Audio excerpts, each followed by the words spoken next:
Hello everyone, welcome to editorial insights. So I hope आप regularly videos को follow कर रहे हैं, क्योंकि अगर आप रेगुलरली नहीं फॉलो कर रहे हैं तो आई वुड रिक्वेस्ट यू कि जो वीडियोस आपने नहीं देखे उन्हें भी देखिए और एक सीक्वेंस में देखिए तो ज़्यादा बेनिफिशियल रहेगा, क्योंकि हम डिफरेंट टाइप के एडिटोरियल्स डिस्कस कर रहे हैं डिफरेंट वीडियोज़ में। और अगर आप रेगुलरली फॉलो करेंगे तो कॉम्प्रिहेंशन और वोकेबलरी स्किल्स डेवलप होंगी आपकी over the next few weeks. So editorial insights आपको पता है 10 AM Monday to Friday. Okay, so कैसे ये इनिशिएटिव आपके लिए हेल्पफुल है, आप ये पॉइंट्स रीड कर सकते हैं। हम पहले प्रीवियस वीडियोस में डिस्कस कर चुके हैं। तो आज हम दो एडिटोरियल्स डिस्कस करेंगे, एक है द हिंदू से, एक है द इंडियन एक्सप्रेस से। तो पहले जो है हमारा फर्स्ट एडिटोरियल है वो IRDA के all in one insurance policy के बारे में है। अब ये इंश्योरेंस पॉलिसी IRDA लेके आया। IRDA कौन है? जो इंश्योरेंस की रेगुलेटरी बॉडी है, तो इसके ऊपर है। तो आपको बिना किसी डिक्शनरी के या बिना गूगल किए किसी वर्ड को पूरा पैसेज को अंडरस्टैंड करने की ज़रूरत है। शुरू में डिफ़िकल्ट लगेगा, लेकिन धीरे धीरे प्रैक्टिस करोगे तो फिर आपको एक कंफर्ट लेवल पे आ जाओगे, फिर आपको डिफ़िकल्ट नहीं लगेगा एडिटोरियल्स को रीड करना। तो ये रीड करना है, फर्स्ट पेज वीडियो को पॉज करके आप रीड कर लीजिए।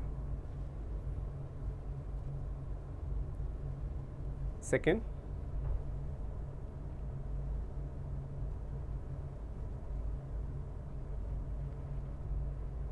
थर्ड,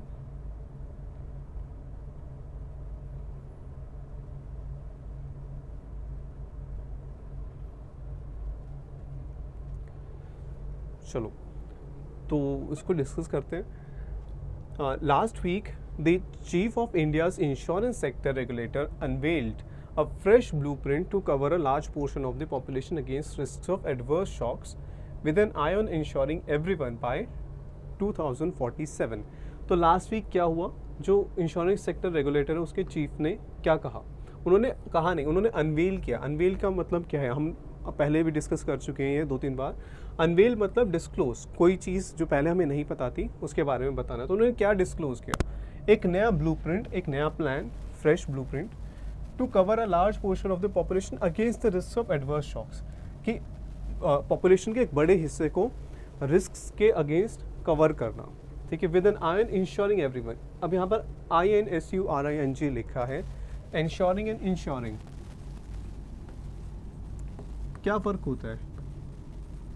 ठीक है, दोनों में क्या फ़र्क है ये आप कमेंट सेक्शन में बताना। यहाँ पर इंश्योर लिखा है, इंश्योर नहीं लिखा। ठीक है, चलो तो सब लोगों को इंश्योर करना बाय 2047, कि सब लोगों को 2047 तक सब लोगों के पास इंश्योरेंस हो।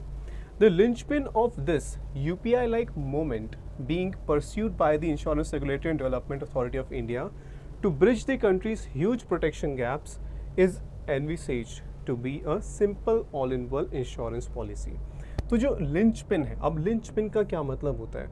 linchpin होता है कि वो सबसे इम्पॉर्टेंट पार्ट, किसी भी चीज़ का सबसे इम्पॉर्टेंट पार्ट, जिसके ना वो वर्क कर ही नहीं सकती कोई चीज़। सो जो linchpin of this UPI-like movement being pursued by the regulatory body is, अब यहाँ पर देखो, the linchpin of, अब ये UPI like movement किसको बोला गया है? ये जो नई पॉलिसी आई है उसको UPI जैसी मूवमेंट का नाम दिया गया है, और इसको परस्यू कर रहे हैं कौन?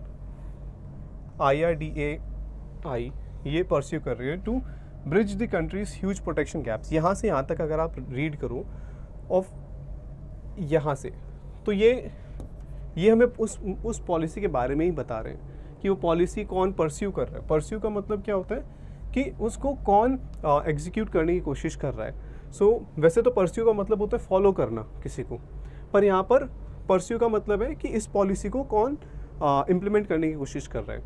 तो वो IRDA कर रहा है, किस लिए कर रहा है? To bridge the country's huge protection gaps. Bridge the gap का मतलब कि किसी जैसे अगर इंश्योरेंस प्रोटेक्शन जो है हमारे कंट्री में बहुत कम है, उसमें बड़े बड़े गैप्स है, तो उस प्रोटेक्शन के गैप्स को ख़त्म करना, उसके लिए हम वर्ड फ्रेज यूज़ करते हैं ब्रिज द गैप्स। तो इन गैप्स को कम करने के लिए ये पॉलिसी आई है। तो ये तो है इस पॉलिसी के बारे में, लेकिन सेंटेंस क्या था? The linchpin of this UPI like movement is, तो जो लिंचपिन है वो क्या है, it is envisages to be a simple all in one insurance policy. तो सबसे इम्पॉर्टेंट पार्ट जो ये जो IRDA करना चाहता है कि सब लोगों के पास इंश्योरेंस हो, उसका सबसे इम्पॉर्टेंट पार्ट यानी कि सबसे इम्पॉर्टेंट पार्ट लिंचपिन क्या होगा, वो एक simple all in one insurance policy होगी। ठीक है, अब यहाँ पे एनविसेज का मतलब क्या होता है? एनविसेज का मतलब होता है इसको आप कह सकते हो कि आपने कैसे किसी चीज़ को प्लान किया है, आपने किसी चीज़ को एनविजन किया है। ठीक है, एनविजन का मतलब एनविजन से बना है एनविसेज। सो यानी कि कैसे आपने प्लान किया है। तो envisages to be a simple all in one insurance policy. This bundled Bima Vistaar scheme, bundled means के बंडल्ड क्या होता है, कोई भी जब बिजनेस में हम बात करते हैं कोई भी बंडल्ड स्कीम मीन्स उसमें बहुत सारे डिफरेंट चीज़ें मिलाकर एक पैकेज बनाया गया है। तो ये जो स्कीम होगी वो बंडल्ड होगी, यानी उसमें बहुत सारे डिफरेंट एस्पेक्ट्स, बहुत सारी चीज़ें मिला के एक स्कीम बनेगी। उसका नाम होगा बीमा Vistaar scheme, being worked out with life and general insurance. अभी वो जो स्कीम है वो वर्कआउट की जा रही है। वर्कड आउट मतलब कि उसके ऊपर काम चल रहा है। It is being worked out with life and general insurance. ठीक है, so would provide households with expeditious monetary support in case of medical emergencies, accidents, thefts और death. तो वो पॉलिसी क्या करेगी, वो लोगों को एक्सपीडिशियस, या एक्सपीडिशियस क्या होता है, बहुत जल्दी कोई चीज़ जो होती है, तो एक्सपीडिशियस मॉनेटरी सपोर्ट यानी कि जल्द ही मनी प्रोवाइड किया जाएगा इन केस ऑफ जब मेडिकल इमरजेंसीज हो, एक्सीडेंट्स हो, थेफ्ट्स हो, डेथ हो। तो अभी तो डिफरेंट पॉलिसीज़ होती हैं, तो ये वाली जो पॉलिसी होगी उसके अंडर ये सब चीज़ें कंबाइन करके as a single package, bundle as a bundle वो प्रोवाइड किया जाएगा। With awareness about the benefits of insurance still quite low, अभी हमें नहीं पता कि क्या क्या बेनिफिट्स होंगे, उसकी अवेयरनेस अभी कम है। The regulator has proposed a women led gram sabha level initiative to educate every household's female head about how such a scheme could come in handy at times of distress.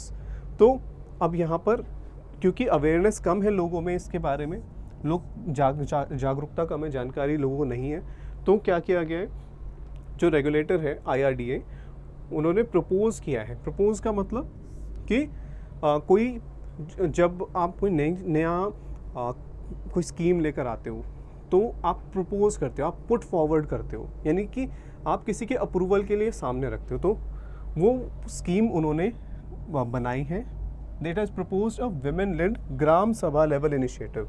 तो अवेयरनेस बढ़ाने के लिए एक विमेन लेड, यानी जो ये initiative होगा इसको कौन लीड करेंगी, विमेन लीड करेंगी। तो ग्राम सभा लेवल इनिशिएटिव है जिसमें हर हाउस होल्ड की, हर एक फैमिली में जो फीमेल हेड होंगी उस हाउस की, उनको एजुकेट किया जाएगा कि कैसे ये स्कीम उनको कम इन हैंडी मीन्स हेल्पफुल होगी जब times of distress, in the times of crisis, जब भी कोई प्रॉब्लम्स होगी जैसे कि डेथ या जैसे हेल्थ इमरजेंसीज, एक्सीडेंट्स, थेफ्ट्स, तो इन केसेस में कैसे ये स्कीम हेल्पफुल होगी। A new Bima Sugam platform would integrate insurance players and distributors to give customers a one-stop shop experience to begin with. तो क्या होगा, अब एक बीमा सुगम प्लेटफॉर्म होगा, उसका क्या काम होगा कि अभी तो हमें हर एक जो इंश्योरेंस, जैसे इंश्योरेंस कंपनीज सबके अपने डिफरेंट वेबसाइट्स है, सब अलग अलग प्लेटफॉर्म्स पे अवेलेबल हैं, तो उन सबको इंटीग्रेट करके एक ही जगह पे वन स्टॉप शॉप एक्सपीरियंस, यानी कि एक ही प्लेटफॉर्म पे वो सब इंश्योरेंस कंपनीज, उनके सब प्लान्स वो सब अवेलेबल होंगे। And facilitate claim servicing going forward, और वो जो बीमा सुगम जो प्लेटफॉर्म है वो हेल्प करेगा किस में, फैसिलिटेट का मतलब कोई चीज़ है इसको ईजी बना देना। तो क्या फैसिलिटेट करेगा कि क्लेम सर्विसिंग, अगर कोई क्लेम करता है तो जो वो क्लेम है वो क्विकली और ईजीली जो है उसको मिल जाए। Linking states' digital death registers to the platform, the regulator believes could enable life insurance claims to be settled within hours or a day at the most. तो अगर डिजिटल हेल्थ रजिस्टर्स हैं states के, तो जो भी किसी भी state में किसी पर्सन की डेथ होती है तो डिजिटल डेथ रजिस्टर्स होंगे। तो डिजिटली क्योंकि एक सेंट्रल डेटाबेस होगा जहाँ पर जैसे ही कोई डेथ रिकॉर्ड होती है किसी भी स्टेट के अंदर, तो वो एक सेंट्रल जो जो एक सेंट्रल रिकॉर्ड होगा वहाँ पर वो रिफ्लेक्ट होगी। और उससे किस में हेल्प मिलेगी, लाइफ इंश्योरेंस के जो क्लेम्स हैं वो आवर्स में या फिर ज़्यादा से ज़्यादा एक दिन में सेटल करने में हेल्प मिलेगी, क्योंकि डिजिटली जो डेथ सर्टिफिकेट्स हैं वो वेरीफाई हो जाएंगे। A legislative reboot is also on the anvil. अब एक जो लेजिस्लेटिव रीबूट होता है, रीबूट का मतलब क्या होता है, आप अपने पीसी को, फ़ोन को रीबूट करते हैं, एक दोबारा से शुरू करते हैं, ठीक है। तो यहाँ पर a legislative reboot is also on the anvil. अब यहाँ पर रीबूट का मतलब कि एक नया लॉ जो है वो भी अभी प्रोसेस में है। लेजिस्लेटिव रीबूट, लेजिस्लेशन क्या होता है, एक लॉ।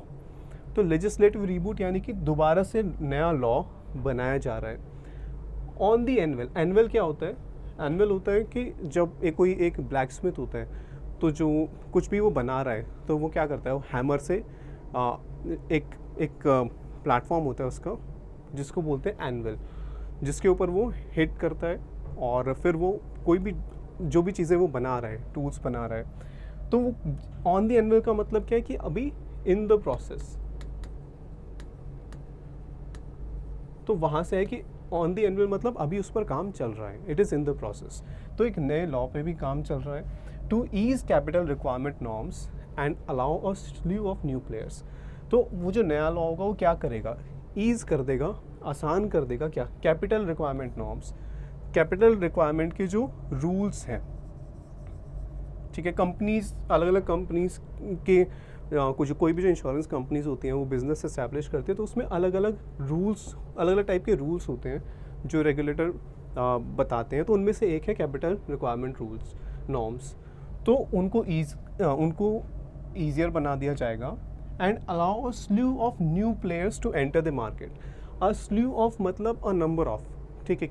तो क्या होगा कि एक तो ईजी कर दिया जाएगा कैपिटल रिक्वायरमेंट्स को, और बहुत सारे नए प्लेयर्स भी मार्केट में आएंगे, नए इंश्योरेंस प्लेयर्स भी मार्केट में आएंगे। And serve the untapped needs of niche and specialised segments. और वो किस में हेल्प करेंगे, जो अनटैप्ड नीड्स हैं उनको फुलफिल करने में। अब अनटैप्ड का मतलब क्या होता है, टैप करना, टैप अ रिसोर्स। जैसे अगर हम बात करें कि अगर हम कहें कि हम अपनी कंट्री के सोलर जो एनर्जी है उस पोटेंशियल को टैप कर रहे हैं, तो यानी उसको हम यूज़ कर रहे हैं, जो सोलर एनर्जी है उसको। अनटैप्ड का मतलब वो अभी यूज़ नहीं कर पा रहे हैं। तो अनटैप्ड नीड्स जो है, यानी ऐसी नीड्स जो अभी फुलफिल नहीं हो पा रही हैं, किन की, निश एंड स्पेशलाइज्ड सेगमेंट्स की। यानी इंश्योरेंस सेक्टर के अंदर अलग अलग टाइप के इंश्योरेंस होंगे, ठीक है। कुछ इंश्योरेंस जो ज़्यादातर लोग खरीदते हैं, कुछ टाइप के इंश्योरेंस होंगे जो बहुत कम लोग खरीदते हैं। तो वो निश का मतलब क्या होता है, बहुत ज़्यादा स्पेसिफिक, ऐसी चीज़ें या ऐसे प्रोडक्ट्स जो ज़्यादातर लोग नहीं परचेज़ करते, बहुत कम लोग परचेज़ करते हैं।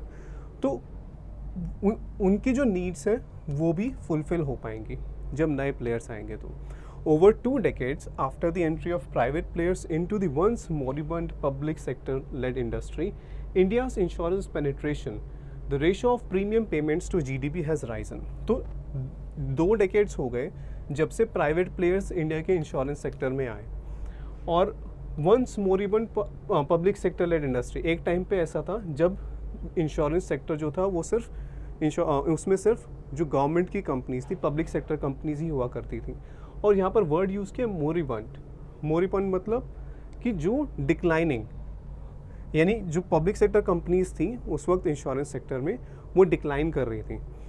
तो इंडिया से इंश्योरेंस, अब उन 20 सालों में इंडिया का जो इंश्योरेंस पेनिट्रेशन है वो बढ़ गया है।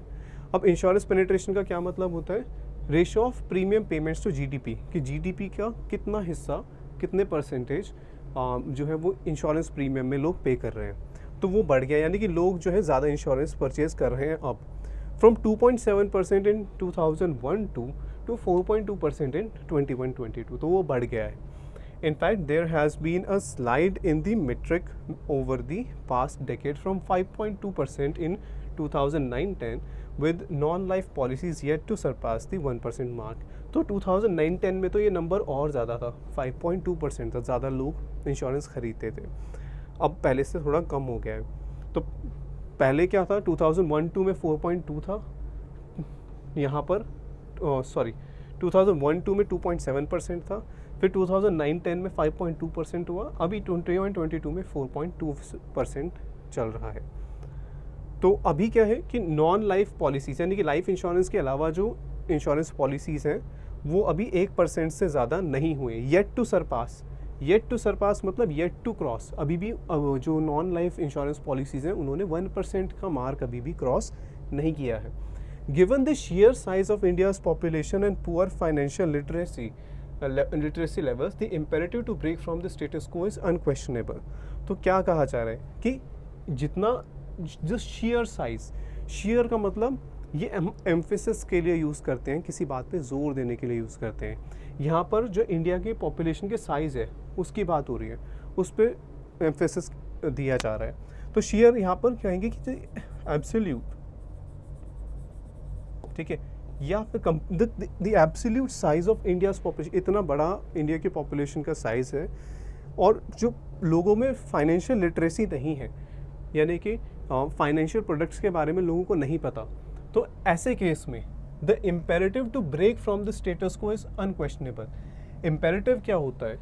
ऐसी चीज़ जो बहुत ज़्यादा ज़रूरी है, जिसके बिना काम नहीं चल सकता।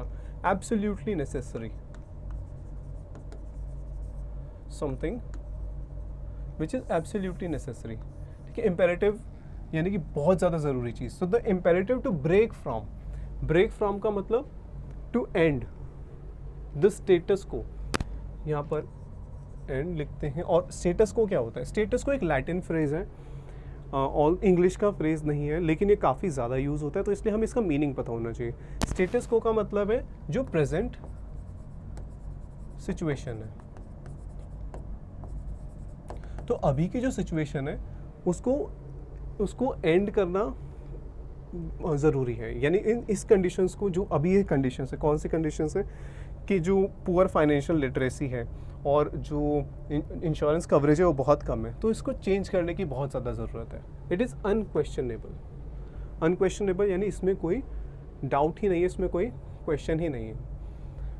The IRDAI's move to rope in state governments and set up bodies similar to state-level banking committees would help formulate granular district-wise strategies for raising awareness and coverage levels। तो क्या होगा? अब यहाँ पर सजेशन है कि अगर सजेशन नहीं है कि जो IRDA ने क्या किया है, उन्होंने रोप इन किया है। तो फ्रेजल वर्ब है रोप इन करने का मतलब क्या होगा?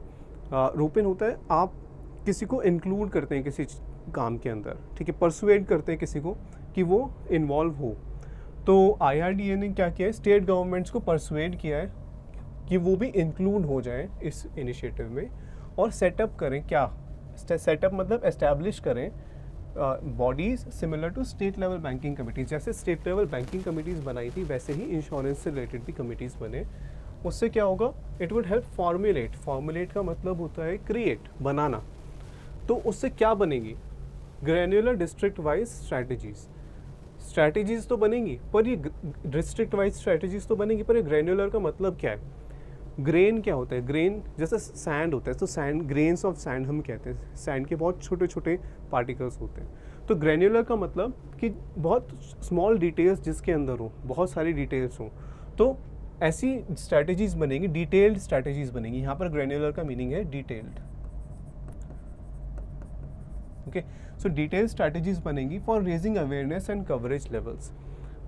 तो कैसे लोगों में अवेयरनेस बढ़ाई जाए, कैसे इंश्योरेंस कवर लोगों के अंदर इंक्रीज किया जाए। Industry players also need to look beyond the top cities and the Bima Vistaar scheme could catalyze the volumes they need to get out of comfort zones।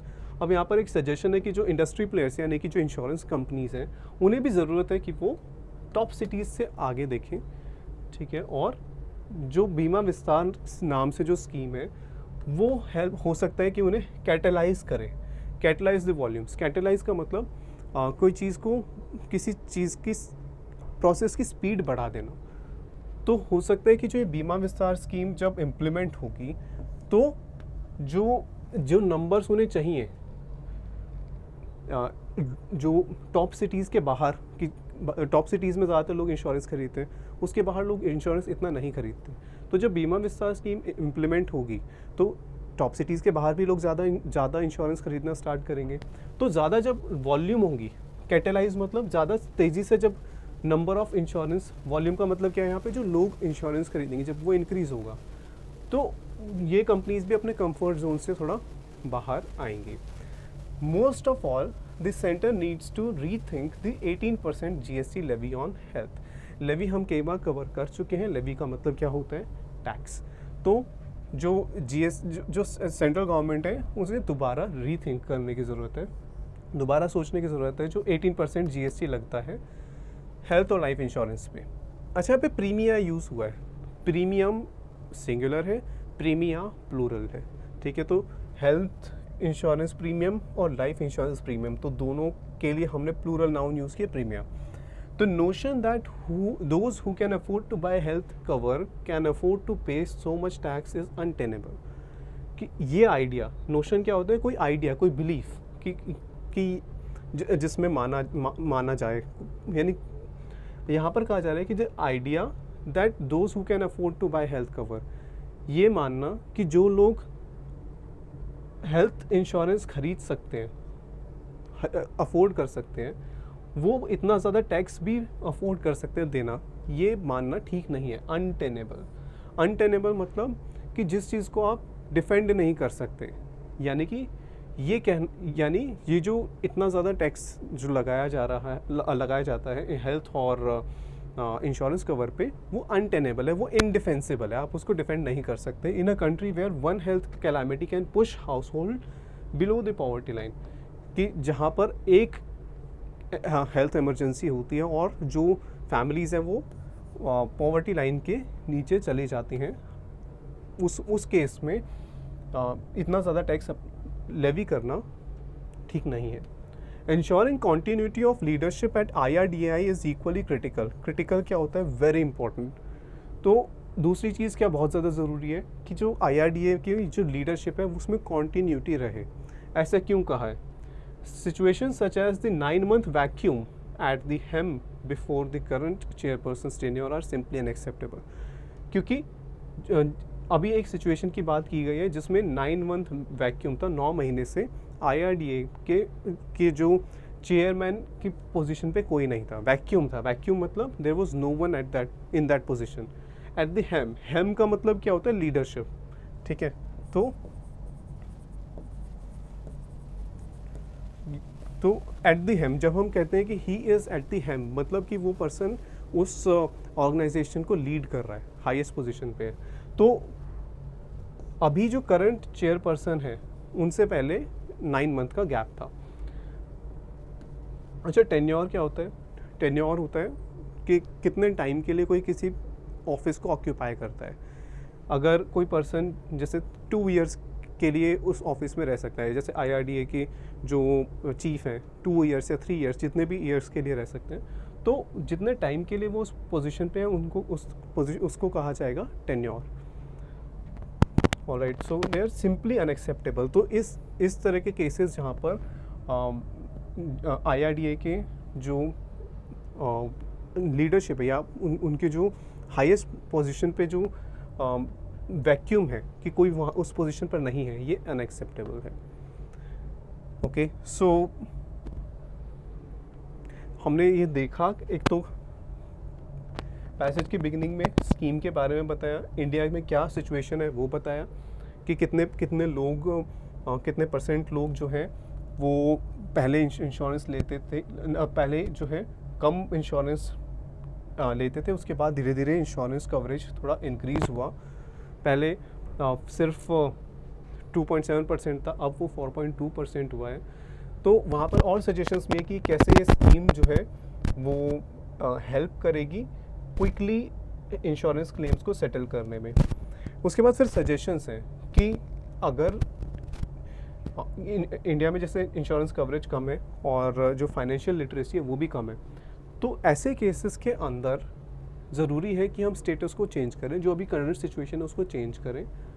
उसके बाद फिर सजेशंस दिए कि क्या क्या करना चाहिए, कि गवर्नमेंट जैसे स्टेट गवर्नमेंट्स को इंक्लूड करना, और जो प्राइवेट सेक्टर जो और इंश्योरेंस कंपनीज़ हैं वो भी टियर 1 सिटीज़ से आगे देखें। जो 18% जीएसटी जो लगाया जाता है, लेवी किया जाता है हेल्थ इंश्योरेंस और लाइफ इंश्योरेंस पे, तो वो बहुत ज़्यादा है और उसका रीज़न भी दिया गया है। और साथ में एक और सजेशन है कि कैसे कॉन्टीन्यूटी मेंटेन करनी चाहिए। जो आईआरडी है उनकी जो टॉप मोस्ट पोजीशन है उसमें हमेशा कोई ना कोई पर्सन होना चाहिए। ठीक है, तो ये सजेशंस थे। ऑलराइट, तो जो आज के पैसेज में जो वर्ड्स हाईलाइटेड है वो आप इनका स्क्रीनशॉट्स ले सकते हैं। ठीक है, जो आपको लगता है कि आपको याद नहीं है आप उसको एक नोटबुक में लिख सकते हैं। और इनमें से काफ़ी वर्ड्स होंगे, जैसे लेवी है, ठीक है, फॉर्मुलेट है, उसके अलावा ब्रेक फ्रॉम है, ये हम पहले कर चुके हैं। ठीक है, तो लेकिन जैसे कुछ नए वर्ड्स आए, मोरिबंड है, निश है, तो इम्पेरेटिव भी हम पहले कर चुके हैं। ठीक है, स्टेटस को है, तो उन पे आपको ध्यान देना है। जो वर्ड्स हम पहले कर चुके हैं वो धीरे धीरे आपको याद होने लगेंगे। ओके, चलो, तो ये लास्ट पेज था इसका। नेक्स्ट है हमारा सेकंड एडिटोरियल, ये है द इंडियन एक्सप्रेस से, तो इसको आप एक बार रीड कर लो।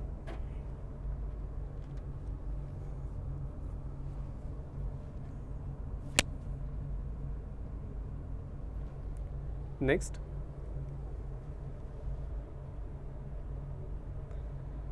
ठीक है, ओके, तो ये एक थोड़ा सा डिफरेंट एडिटोरियल, लास्ट हमने देखा था वो इंश्योरेंस पॉलिसी को लेकर था। ओके, ये डिफरेंट है। अब इसमें क्या है, कार्पे डिएम बुएनोस एयरेस। अब बुएनोस एयरेस अर्जेंटीना की कैपिटल है। ठीक है, आप में से काफ़ी लोगों को पता होगा।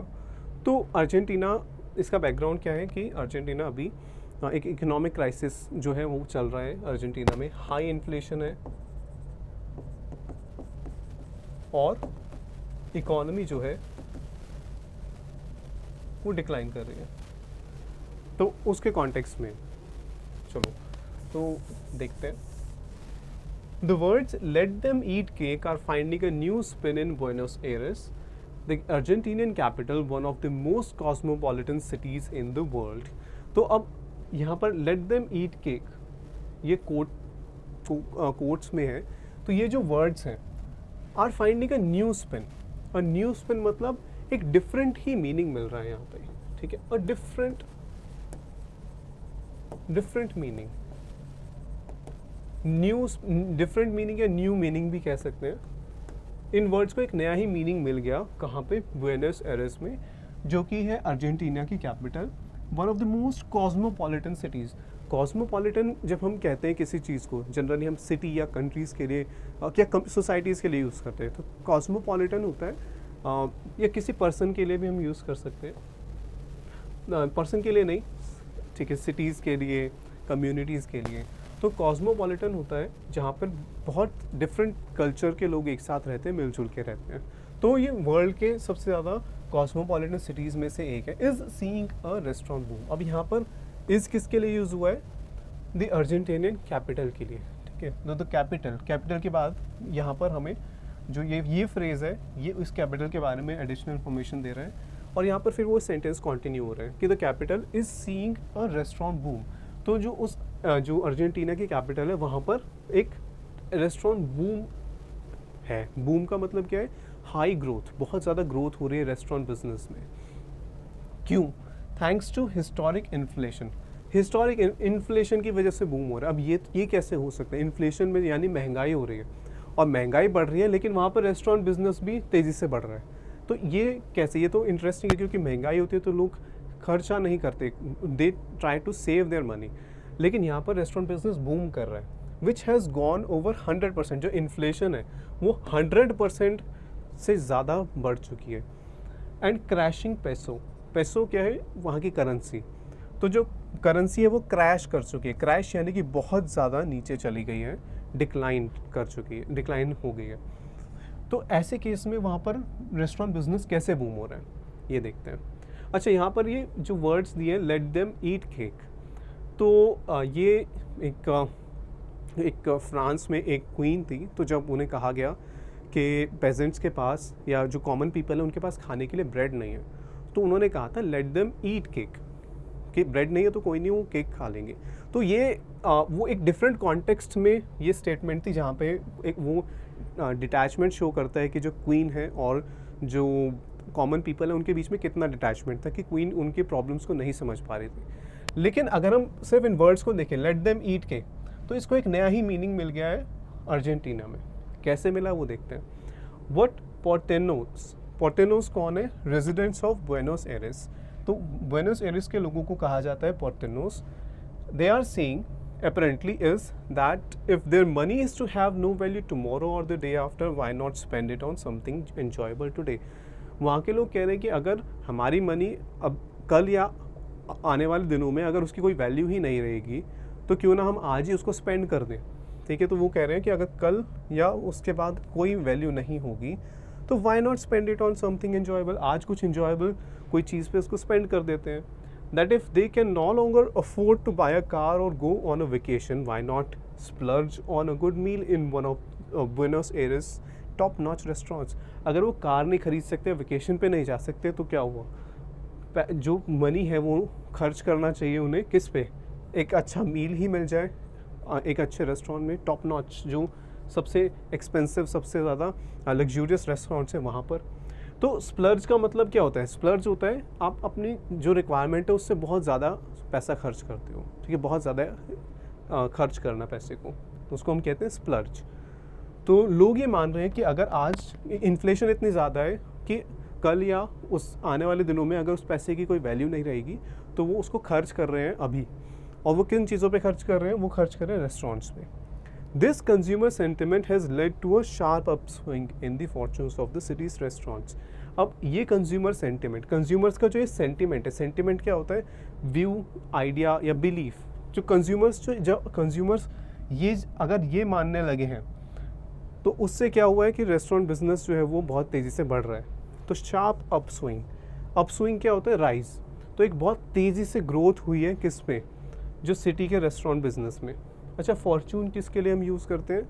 वेल्थ के लिए, मनी, वेल्थ, तो उनकी जो अर्निंग कह सकते हैं या वेल्थ कह सकते हैं। तो जो सिटी के जो रेस्टोरेंट्स हैं उनकी अर्निंग्स बहुत ज़्यादा बढ़ गई हैं इसकी वजह से। With the owners of many putting their profits into more new eateries, तो जो वो प्रॉफिट अर्न कर रहे हैं जो रेस्टोरेंट ओनर्स हैं, वो नए रेस्टोरेंट्स, नए ईटरीज ओपन अप कर रहे हैं। Okay, If there is any wisdom to be gleaned from this attitude, it is the one about seizing the day. तो अगर यहाँ से हम कुछ सीख सकते हैं, कोई विजडम, कोई ऐसी कोई अच्छी चीज़ हम यहाँ से ग्लीन कर सकते हैं। ग्लीन का मतलब क्या है? क्या सीख सकते हैं हम इससे? तो ग्लीन इज टू गेट या फिर कलेक्ट। ठीक है, क्या हम यहाँ से क्या अच्छी चीज़ हम यहाँ से समझ सकते हैं with this attitude? It is the one about seizing the day. जो फ्रेज है seize the day, seize the day का मतलब क्या होता है? कि आप आज जो भी आप करना चाहते हैं बिना चिंता किए आप उसको आज इम्प्लीमेंट करें। ठीक है, हो सकता है आप कल ना कर पाएँ या परसों ना कर पाएँ, तो it's seizing the day, do what you want to do today. तो क्योंकि अब यहाँ इसका बैकग्राउंड गिवन है, when the Roman poet Horace composed the phrase carpe diem. तो कार्पे डियम का मतलब क्या होता है? सीज द डे, वही। तो जब उन्होंने वो 2000 साल पहले ये फ्रेज बनाया था, कंपोज किया था, बनाया था, the corollary to this his coinage was the understanding that it is far better to trust in the here and now than in an unknowable future. तो उस वक्त 2000 साल पहले जब उन्होंने ये फ्रेज दिया, बनाया कार्पे डियम, तो जो करोलरी थी, करोलरी यानी कि क्या कंक्लूजन, क्या उस वक्त इससे क्या लोग समझते थे कि it is far better to trust the here and now, कि आज अभी को हम ट्रस्ट कर सकते हैं। हम कल को या परसों को ट्रस्ट नहीं कर सकते, कल क्या होगा किसे पता। तो it is unknowable than in an unknowable future, कल या परसों क्या होगा हमें क्या पता। तो इसलिए हमें आज ही कर लेना चाहिए जो भी हम करना चाहते हैं। तो अच्छा, यहाँ पर कॉइनेज एक वर्ड है, कॉइनेज का मतलब क्या होता है? कॉइन्स, एक तो कॉइन जो आप सिक्के कॉइन्स की हम बात करते हैं, एक तो करेंसी वाले कॉइन्स होते हैं, और एक जो वर्ब कॉइन होता है उसका क्या मतलब होता है? कॉइन का मतलब होता है कोई टर्म रखना, ठीक है, किसी का नाम रखना। तो कॉइनेज जो वर्ड है इसका मतलब होता है कोई नया वर्ड या कोई नया फ्रेज बनाना किसी लैंग्वेज में। तो यहाँ पर होरेस ने एक नया फ्रेज बनाया था कार्पे डिएम, तो इसलिए यहाँ पे कॉइनेज वर्ड यूज़ किया है, ठीक है। चलो, तो हमने ये देखा कि उन्होंने 2000 ईयर्स पहले क्या कहा था। तो हम यही चीज़ यहाँ बुएनस एयर्स में जो सब चल रहा है वहाँ से हम सीख सकते हैं। That is what the people in the Argentinian capital seem to be doing so far. और ऐसा लग रहा है कि अर्जेंटीनियन कैपिटल बुएनस एयर्स में भी लोग यही कर रहे हैं। They are trusting that at a time when interest on savings is lower than inflation, putting their hard-earned pesos into the pleasures of the present. And Ojo de Bife, considered one of the best in the world, a glass of Malbec from the vineyards of Mendoza is a far safer bet. तो अगर हम देखें कि वो क्या मान रहे हैं, वहाँ जो सिटीजन्स हैं अर्जेंटीना के, वो ये मान रहे हैं कि इस वक्त जब इंटरेस्ट रेट्स कम है और इन्फ्लेशन महंगाई ज़्यादा है, सेविंग्स कम है, उस केस में अभी हम ये फ़िलहाल के लिए ये यहाँ से यहाँ तक हम अभी एक बार अंडरस्टैंडिंग के लिए इतना हम बाद में देखेंगे, ठीक है। तो ये देखो कि वो क्या मान रहे हैं कि जब इंटरेस्ट रेट्स बहुत कम है और जो इन्फ्लेशन है वो बहुत ज़्यादा है, उस केस में क्या अच्छा है? इन सब चीज़ों पे पैसा खर्च करना is a safer bet. Safer bet मतलब वो बेटर है, वो कम रिस्की है, वो एक बेटर चीज़ है कि अगर वो पैसे किस पे खर्च करें, वो अपने जो हार्ड अर्न मनी है वो किस पे खर्च करें? अपने प्लेजर्स पे, जो भी चीज़ें उन्हें अच्छी लगती हैं उन पर खर्च करें। जैसे कि एन ओको दे बीफे वो एक डिश है, considered one of the best in the world. A glass of Malbec from एक टाइप की wine from the vineyards of Mendoza. तो ये एक्सपेंसिव चीज़ों पे अगर वो अपनी मनी खर्च करते हैं तो उन्हें लग रहा है कि ये बेटर है, क्योंकि सेविंग्स पे इंटरेस्ट कम है और इन्फ्लेशन बहुत ज़्यादा है। तो आने वाले टाइम में उनके मनी की कोई वैल्यू नहीं रहेगी। Perhaps there will be a price to pay in the future. लेकिन अब अगर सब लोग अपने पैसे खर्च कर देंगे तो फिर फ्यूचर में क्या होगा? तो अब प्राइस टू पे यानी कि कुछ तो कॉन्सिक्वेंसेस होंगे, कुछ तो इसका नतीजा होगा। सो क्या कॉन्सिक्वेंसेस होंगे? The poverty rate rose to 39.2%। तो लोग अपने पैसे खर्च कर रहे हैं, ठीक है, रेस्टोरेंट्स पे स्पेंड कर रहे हैं क्योंकि उन्हें लग रहा है कि इसकी कोई वैल्यू नहीं रहेगी आने वाले दिनों में। और इसकी वजह से क्या हो रहा है? पॉवर्टी रेट बढ़ रही है। अभी रिसेंटली पॉवर्टी रेट कितनी बढ़ गई, रोज़ सेकेंड फॉर्म पे राइज की, ठीक है। तो ये पास्ट की बात कर रहे हैं, तो पॉवर्टी रेट कितनी बढ़ गई? 39.2% इन the second half of 2022।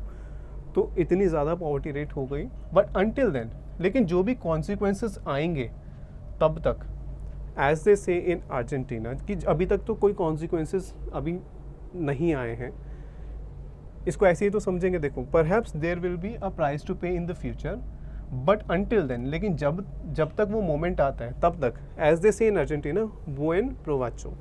That means ये स्पेनिश फ्रेज है और हम स्पेनिश का एग्ज़ाम नहीं दे रहे हैं, ठीक है, बट समझने के लिए इसका मतलब होता है एन्जॉय।